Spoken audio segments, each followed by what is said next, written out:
Good morning students. प्रिय विद्यार्थियों, आज हम पुनर्जागरण का अर्थ और उसके उदय के कारणों के बारे में अध्ययन करेंगे। प्रिय विद्यार्थियों,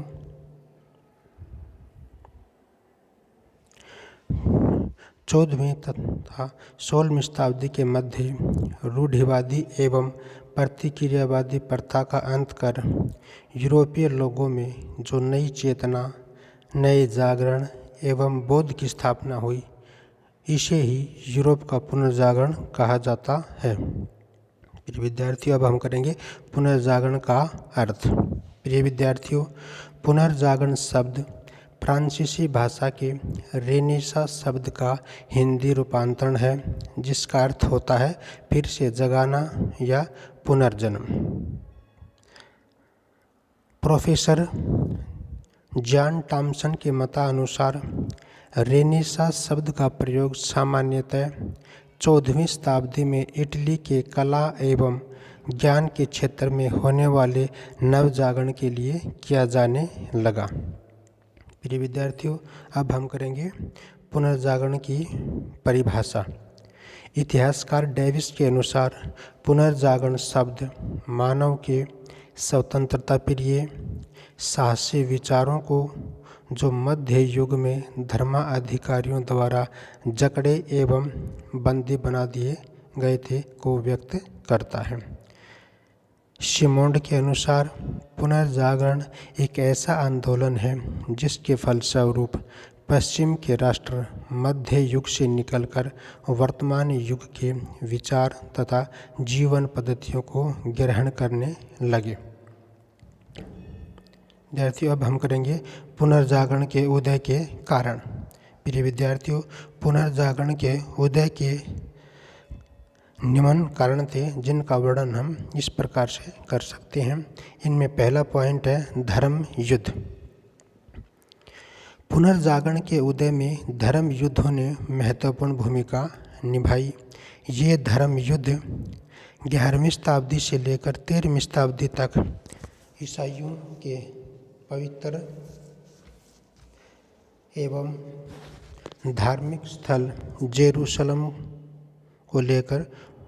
जेरूशलम को मुसलमानों से मुक्त करवाने के लिए लड़े गए थे, क्योंकि मुसलमानों ने ईसाइयों की जेरूशलम की पवित्र धार्मिक यात्रा पर प्रतिबंध लगा दिया था। धर्म युद्धों के कारण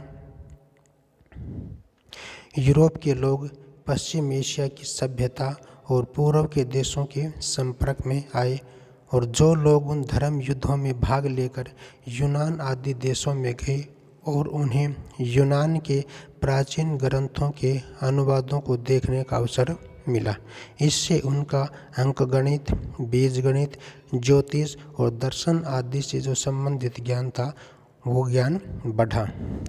पूर्वी देशों से संपर्क के कारण यूरोपवासियों को नए मार्गों की जानकारी हुई, जिससे व्यापार एवं वाणिज्य का विकास हुआ।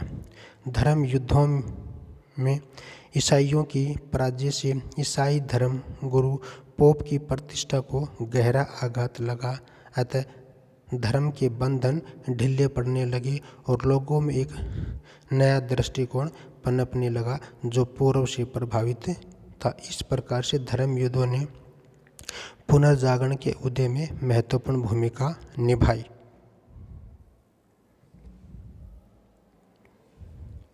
नेक्स्ट पॉइंट है अरब और मंगोल संपर्क।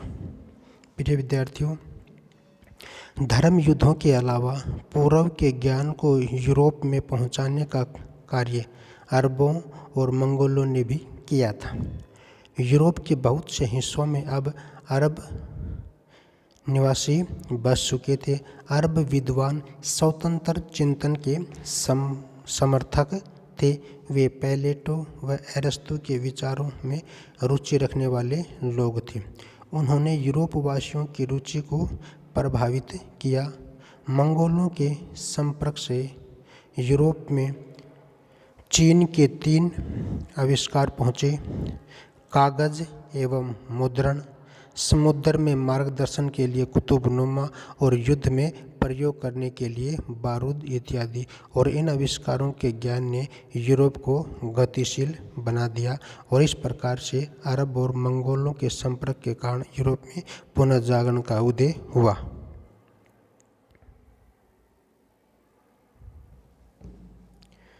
नेक्स्ट पॉइंट है कागज एवं छापाखाना। प्रिय विद्यार्थियों, कागज एवं छापेखाने के आविष्कार ने पुनर्जागरण के उदय में सबसे महत्वपूर्ण भूमिका निभाई। कागज व छापेखाने का आविष्कार सबसे पहले चीन में हुआ था। यूरोप में सबसे पहले इटली के लोगों ने अच्छी किस्म का कागज बनाया। इसके पश्चात यूरोप के अन्य देशों में भी कागज बनने लगा। जर्मनी के जॉन गुटेनबर्ग ने 1453 ईस्वी में एक ऐसी मशीन की खोज की जो आधुनिक प्रेस की पूर्ववर्ती कही जा सकती है। कैक्सटन ने 1473 में इंग्लैंड में छापाखाना स्थापित किया और धीरे धीरे इटली, जर्मनी, स्पेन, फ्रांस आदि देशों में भी छापेखाने का प्रयोग होने लगा। छापेखाने की खोज से अब बड़ी संख्या में पुस्तकें प्रकाशित होने लगी, जिससे आम आदमी भी पुस्तकें पढ़ने लगा। स्थानीय भाषाओं में चर्च एवं धर्म संबंधी अनेक पुस्तकें प्रकाशित हुई, जिससे स्थानीय भाषाओं का साहित्य विकसित हुआ। परिणाम स्वरूप जनसाधारण की साहित्य में रुचि बढ़ने लगी। बाइबल अब हर घर में पहुंच गई, जिससे जनता उसका सही अर्थ समझने लगी। इससे धार्मिक अंधविश्वास दूर होने लगे। छापेखाने के कारण लोगों की शिक्षा में रुचि बढ़ी, जिससे उनका बौद्धिक विकास हुआ। नेक्स्ट पॉइंट है तुर्कों का कुस्तुनतुनिया पर अधिकार। प्रिय विद्यार्थियों, पूर्वी रोमन साम्राज्य की राजधानी कुस्तुनतुनिया पर 1453 ईस्वी में तुर्कों ने अधिकार कर लिया। कुस्तुनतुनिया के पतन से ही मुख्य रूप से पुनर्जागरण का प्रारंभ माना जा सकता है। यह नगर पिछले 200 वर्षों से यूनानी ज्ञान, दर्शन एवं कला का एक प्रसिद्ध केंद्र था, परंतु असभ्य तुर्कों के लिए इस संस्कृति का कोई महत्व नहीं था। यहाँ पर हमेशा विद्वानों का जमघट लगा रहता था, परंतु तुर्कों ने उन पर अत्याचार करने प्रारंभ कर दिए, जिसके कारण पीड़ित विद्वान भागकर इटली के नगरों में जाने लगे। वे अपने साथ यूनानी एवं रोमन ग्रंथ भी इटली के विभिन्न नगरों में ले गए। इन विद्वानों के इटली में आश्रय लेने के कारण अंधकारपूर्ण यूरोप में ज्ञान की किरणें फैलने लगी। बौद्धिक विकास के इस काल में इन विद्वानों ने यूरोप में पुनर्जागरण लाने के लिए अग्रदूत का कार्य किया। कुस्तुनतुनिया के पतन के कारण यूरोप से पूर्वी देशों की तरफ जाने वाले स्थल मार्ग पर अब तुर्कों ने अधिकार कर लिया। अतः यूरोप का पूर्वी देशों से व्यापारिक संबंध समाप्त होने लगा। अब यूरोप के लोगों के लिए नए मार्गों की खोज करना जरूरी हो गया था। इसी के परिणाम स्वरूप अमेरिका व भारत आदि देशों का जल मार्ग खोजा जा सका। व्यापार के नए मार्गों की खोज ने पुनर्जागरण के उदय में महत्वपूर्ण भूमिका अदा की। नेक्स्ट पॉइंट है भौगोलिक खोज। प्रिय विद्यार्थियों, यूरोप में पुनर्जागरण के उदय में भौगोलिक खोजों ने भी महत्वपूर्ण भूमिका निभाई। कुस्तुनतुनिया पर मुसलमानों का अधिकार हो जाने के कारण नए समुद्री मार्गों की खोज आरंभ हुई। भौगोलिक खोजों की शुरुआत सबसे पहले यूरोप के छोटे से देश पुर्तगाल द्वारा की गई थी। 1498 ईस्वी में वास्को डिगामा नामक प्रसिद्ध यात्री भारत के पश्चिम तट पर स्थित कालीकट की बंदरगाह पर पहुंचा। 1492 ईस्वी में स्पेन के क्रिस्टोफर कोलंबस अमेरिका के तट पर पहुंच गया था तथा इस प्रकार उसने नई दुनिया को खोज निकाला। 1519 ईस्वी में पुर्तगाली यात्री फर्नांडो मैगेलन ने फिलीपाइंस द्वीप समूह को खोज निकाला। 1499 में अमेरिगो ने यह दिखाया कि कोलंबस द्वारा खोजी गई दुनिया एशिया का भाग न होकर एक अलग दुनिया है, अतः उसी के नाम पर इस द्वीप का नाम अमेरिका रखा गया था। इस प्रकार से पुर्तगाल, स्पेन इत्यादि देशों के नाविकों द्वारा की गई नई भौगोलिक खोजों के कारण जब यूरोप के नागरिक इन देशों की सभ्यता के संपर्क में आए तो उनकी चिंतन शक्ति का विकास हुआ तथा उन्होंने सामंतों एवं धर्माधिकारियों के अत्याचारों से छुटकारा पाने के प्रयास करने प्रारंभ कर दिए, जिससे पुनर्जागरण की पृष्ठभूमि तैयार हुई। नेक्स्ट पॉइंट है शिक्षा का विकास। प्रिय विद्यार्थियों, पुनर्जागरण के उदय में आधुनिक शिक्षा की सबसे महत्वपूर्ण भूमिका रही। मध्यकाल में शिक्षा का कार्य चर्च के हाथों में था, जो धीरे धीरे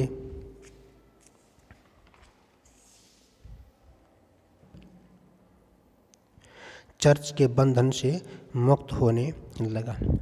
मध्यकाल के अंत में यूरोप में विभिन्न विश्वविद्यालयों जैसे इटली में बोलेना विश्वविद्यालय 1119 में, पेरिस विश्वविद्यालय 1150 में, ऑक्सफोर्ड विश्वविद्यालय 1249 ईस्वी तथा कैम्ब्रिज विश्वविद्यालयों की स्थापना हुई और ये विश्वविद्यालय धर्म के नियंत्रण से पूरी तरह से मुक्त तथा और यहाँ पर विद्यार्थी किसी भी विषय का अध्ययन करने के लिए स्वतंत्र थे। शिक्षा के विकास के कारण अंधविश्वासों की समाप्ति हुई तथा मनुष्य प्रत्येक विषय पर अब स्वतंत्रता पूर्वक विचार एवं मनन करने लगा। शिक्षा के विकास से साहित्य का भी काफ़ी विकास हुआ। यूनानी साहित्य के अतिरिक्त दूसरी भाषाओं का भी साहित्य विकसित हुआ, जैसे फ्रेंच, इतालवी, जर्मन, अंग्रेजी इत्यादि। अब आधुनिक ज्ञान सभी भाषाओं में छपने लगा, जिससे ज़्यादा से ज़्यादा लोग अंधविश्वासों से हटने लगे और तर्कशील होने लगे। इस प्रकार से शिक्षा के विकास ने पुनर्जागरण के उत्थान में अपना महत्वपूर्ण योगदान दिया।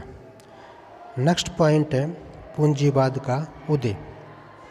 प्रिय विद्यार्थियों, व्यापारिक प्रगति के परिणाम स्वरूप यूरोप के देशों में पूंजीवाद का उदय हुआ। पुनर्जागरण को फलीभूत करने में पूंजीवाद की महत्वपूर्ण भूमिका रही। पूंजीवादी व्यवस्था के कारण ही सुंदर नगरों का निर्माण हुआ और उनमें नवीन स्थापत्य कला, चित्रकला व मूर्तिकला का विकास हुआ। शासकों को शक्तिशाली बनाने में भी धनी लोगों की ही महत्वपूर्ण भूमिका रही। धनी लोगों ने ही नाविकों व वैज्ञानिकों को नई नई खोज करने के लिए प्रोत्साहन दिया। पूंजीपतियों ने ही मानववादी विचारधारा को अपनाकर परलोक की चिंता छोड़कर वर्तमान जीवन को सुख प्राप्त करने की प्रेरणा दी। उन्होंने सुख सुविधाओं का विभिन्न प्रकार का सामान इकट्ठा करना प्रारंभ कर दिया और इस प्रकार से पूंजीवाद ने पुनर्जागरण के उदय में महत्वपूर्ण भूमिका निभाई। नेक्स्ट पॉइंट है मानववाद का प्रचार। प्रिय विद्यार्थी, पुनर्जागरण के उदय के कारणों में मानवतावादी विचारधारा के प्रसार ने भी भूमिका निभाई। मानववाद शब्द लैटिन भाषा के ह्यूमनिटस से निकला है, जिसका अर्थ होता है उन्नत ज्ञान। मानववादियों की धर्मशास्त्रों में कोई रुचि नहीं थी। ये लोग धर्म की संकुचित विचारधारा में विश्वास नहीं करते थे। ये लोग प्राचीन साहित्य पर काफ़ी बल देते थे। पेटार्क तथा उसके साथियों ने मानववाद का खूब प्रचार किया। मानववादियों के प्रचार से लोगों का ध्यान धीरे धीरे धार्मिक अंधविश्वासों की तरफ से हटने लगा तथा वे स्वतंत्र चिंतन करने लगे। इस प्रकार से धीरे धीरे यूरोप के लोगों में नई चेतना जागृत होने लगी और मानववादी चेतना सबसे पहले इटली और बाद में फ्रांस में प्रचलित हुई।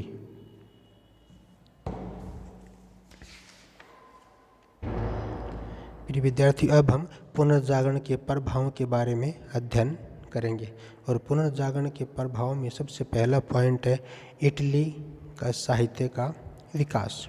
प्रिय विद्यार्थियों, पुनर्जागरण की लहर सबसे पहले इटली से प्रारंभ हुई। यहाँ पर दांते, पेटारक, बोकाशियो, मैकियावेली जैसे विद्वान पैदा हुए जिन्होंने साहित्य की सरिता को इटली में प्रभावित किया। दांते, इनको इटली में पुनर्जागरण आंदोलन का जनक तथा इटालियन कविता का पिता माना जाता है। डिवाइन कॉमेडी उनका सुंदर महाकाव्य है। इसमें उन्होंने स्वर्ग नरक पर प्रकाश डालकर लोगों को चर्च के नियंत्रण से मुक्ति पाने का संदेश दिया। अपनी रचना के माध्यम से उसने लोगों को मानवता, प्रेम, एकता और प्रकृति प्रेम का पाठ पढ़ाया।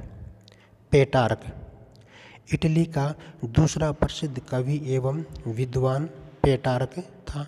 वह मानवतावादी विचारधारा का मुख्य प्रवर्तक था, इसलिए उसे प्राय मानववाद का पिता भी कहा जाता है।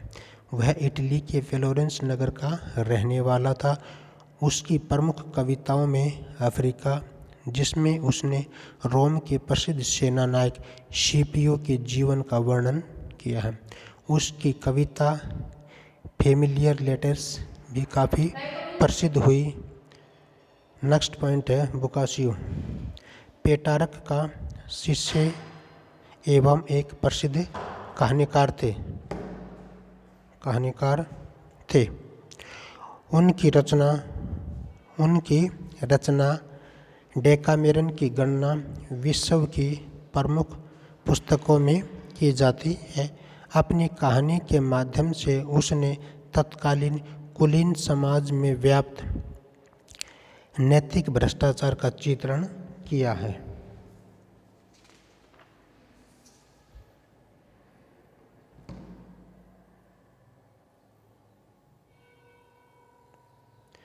अब हम करेंगे इटली का साहित्य। इंग्लैंड भी पुनर्जागरण से काफ़ी प्रभावित हुआ था। 14वीं शताब्दी में जर्मनिक एवं रोमन्स भाषाओं से प्रभावित अंग्रेजी का उदय हुआ। चौसर, अंग्रेजी साहित्य की सबसे महान विभूति चौसर थे। उसे अंग्रेजी काव्य का पिता भी कहा जाता है। कैंटरबरी टेल्स उनकी प्रसिद्ध रचना मानी जाती है। थॉमस मोर एक प्रसिद्ध राजनेता थे। उसने यूटोपिया नामक ग्रंथ की रचना की थी। इस पुस्तक में उसने इंग्लैंड के समाज तथा सरकार की कड़ी आलोचना की। ईसाई धर्म का कट्टर अनुयायी होने के कारण इंग्लैंड के शासक हेनरी अष्टम ने उनकी हत्या करवा दी। विलियम शेक्सपियर, प्रिय विद्यार्थियों, विलियम शेक्सपियर पुनर्जागरण की इंग्लैंड को सबसे बड़ी देन मानी जाती है। वह अपने युग का एक प्रसिद्ध कवि एवं नाटककार था तथा आज संसार की अधिकांश भाषाओं में उनकी रचनाओं का अध्ययन किया जाता है। उसने दुखांत और सुखांत दोनों प्रकार के नाटक लिखे हैं। रोमियो जूलियट, मैकबेथ तथा हेमलेट उसके दुखांत नाटक हैं। ट्वेल्थ नाइट, द मेरी बाइबस ऑफ विंडसर उसके सुखांत नाटक हैं। इरेस्मस, प्रिय विद्यार्थियों, ये हॉलैंड का पुनर्जागरण युग का एक प्रसिद्ध विद्वान था। In the praise of fully यानी कि मूर्खता की प्रशंसा उनकी प्रसिद्ध रचना मानी जाती है।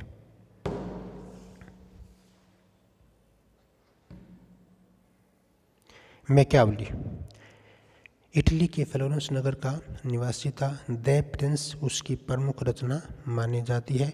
इसमें उसने कुटिल तथा निर्मम राजनीति का प्रतिपादन किया है। Leonardo da Vinci. प्रिय विद्यार्थियों, ये पुनर्जागरण काल का एक महान चित्रकार था और वह इटली के फ्लोरेंस नगर का रहने वाला था। मोनालिसा एवं लास्ट सफ़र उसकी सर्वश्रेष्ठ कलाकृतियाँ मानी जाती हैं। माइकल एंजेलो भी एक कलाकार एवं चित्रकार था। 5 वर्ष के कठिन परिश्रम के बाद एंजेलो ने रोम के वेटिकन में पोप का महल की भीतरी छत को चित्रित किया था। उसका सर्वश्रेष्ठ चित्र लास्ट जजमेंट माना जाता है। राफेल भी पुनर्जागरण काल का एक अन्य कुशल चित्रकार था। मेडोना उसकी सर्वश्रेष्ठ कृति मानी जाती है। कोपरनिकस ने यह सिद्ध किया था कि पृथ्वी सूर्य की परिक्रमा करती है, जिसके चलते दिन और रात बनते हैं। इस सिद्धांत का प्रचार उसने अपनी पुस्तक आकाशमंडल की क्रांति में किया था। गलीलियो। इटली के खगोल शास्त्री ने टेलीस्कोप यानी कि दूरबीन का आविष्कार किया था। उन्होंने यह भी सिद्ध किया कि गिरते हुए पिंडों की गति उनके भार पर नहीं अपितु दूरी पर निर्भर करती है जहाँ से वे गिरती हैं। न्यूटन। प्रिय विद्यार्थी, न्यूटन ने गुरुत्वाकर्षण के सिद्धांत का प्रतिपादित करके यह सिद्ध किया कि कोई भी ऊपर की चीज़ पृथ्वी पर इसलिए गिरती है क्योंकि पृथ्वी में आकर्षण शक्ति है। Thanks students.